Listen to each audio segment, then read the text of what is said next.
sizlardan tub sonlar haqida ma'lumot beramiz. Tub sonlar qanaqa sonlar? Tub sonlar birga va o'ziga bo'linadigan sonlar. Birga va o'ziga bo'linadigan sonlar 1, 2, 3, 4, 5, 6, 7, 8, 9 mana 10. Demak, 10 gacha bo'lgan sonlar ichida tub sonlarni ajratishimiz mumkin. Asosan bizga aytiladigan sonlar tub sonlar. Tub sonlar birga va o'ziga bo'linadi. Yoki bo'lmasa, keyin qisqa qilib aytilgan bo'lsa, o'quvchilar aytadiki, ustoz, har jadvaldagi yo'q sonlar. Haqiqatda har jadvaldagi yo'q sonlar bizga nima bo'ladi? Tub sonlar. Tub sonlarga bir kirgizmaymiz. Sababi bir murakkabga ham, tubga ham kiradi.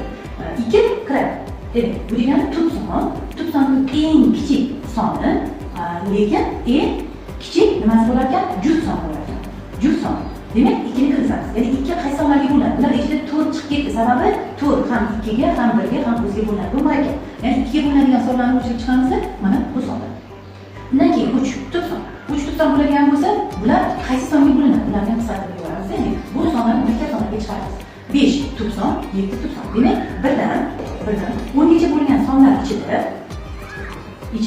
bizga tub sonlar nechta degan savolimizga javob bo'lar ekan. 1, 2, 3, 4. 4 ta nima bor ekan? Tub son bor ekan.